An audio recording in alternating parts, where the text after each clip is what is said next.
Back to the part where you were talking about creating clarity and defining what success looks like. Obviously, having something that's so broad, like make more money or whatever, is probably not helpful.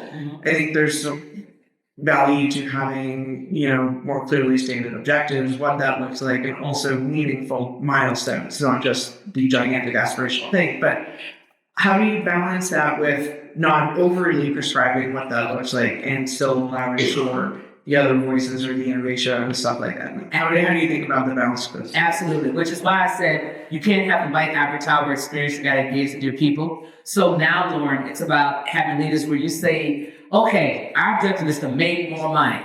I want to grow 30% this year, right? That's the big thing. That's the macro. Now I need all your great minds. That's why you're sitting here to talk about how we're going to do that. What do you think our key levers are? What are our KPIs? Get your people talking, because they may have an opportunity. They may have an idea that you hadn't actually thought about. Right? Or maybe they say we need to work a little bit more efficiently because we just don't have time to take on any more. Maybe they say we need different kind of training, but you want to position yourself as a leader to help them facilitate them putting together the blueprint of how they're going to do it, get everybody sign off on it, and then you prosecute. Now, maybe you'll get to a part of the conversation where they say, well, I think we should do this, but I'm not quite sure how we do this. Then you play the what if game. What if we did X? What if we did Y? But the key is you want to make them complicit in the organization's success. Even if they don't own stock, you want everybody having a piece of the action. And when somebody has put their voice into the process, into the equation, now you get to call them on it later. When they're not actually firing on all cylinders, you can say, Shell, you told me blah, blah, blah. This is your idea. Talk to me. What's going on? What's impeding you? What's stopping your success? Because I thought that was a great idea. Let's go. Right? But if you can make them complicit on that, as opposed to saying, here's what we're going to do, here's our goal, blah, blah, blah, blah, blah. No, they may have some ideas, because remember, we're all a function of our own experiences, right? And as I said earlier, there's no monopoly on intelligence. And the way that I might tell you to get there might in fact be impactful, but they may have a better way, and you lose that if you don't show that you value their voices and that you want their input.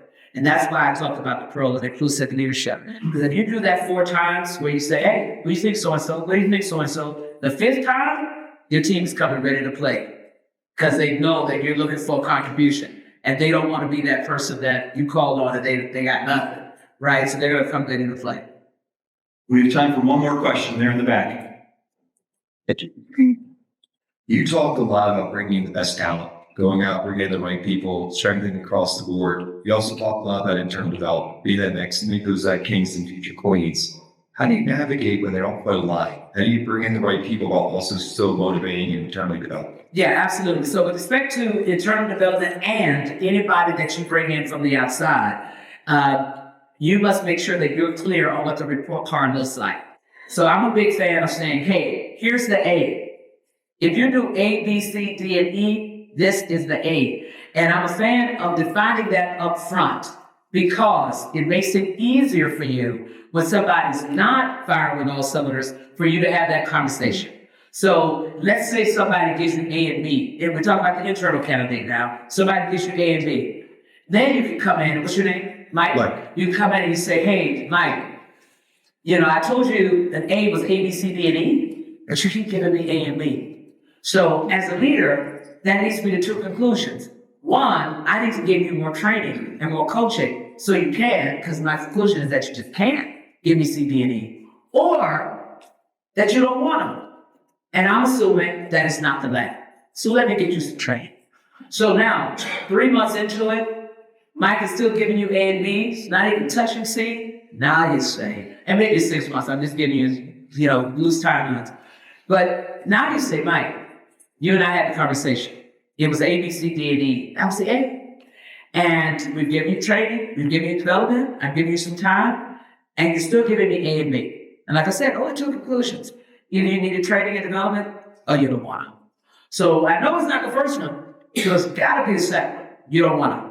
And you know what, Mike? That's okay. I completely understand that this is not your best and highest use.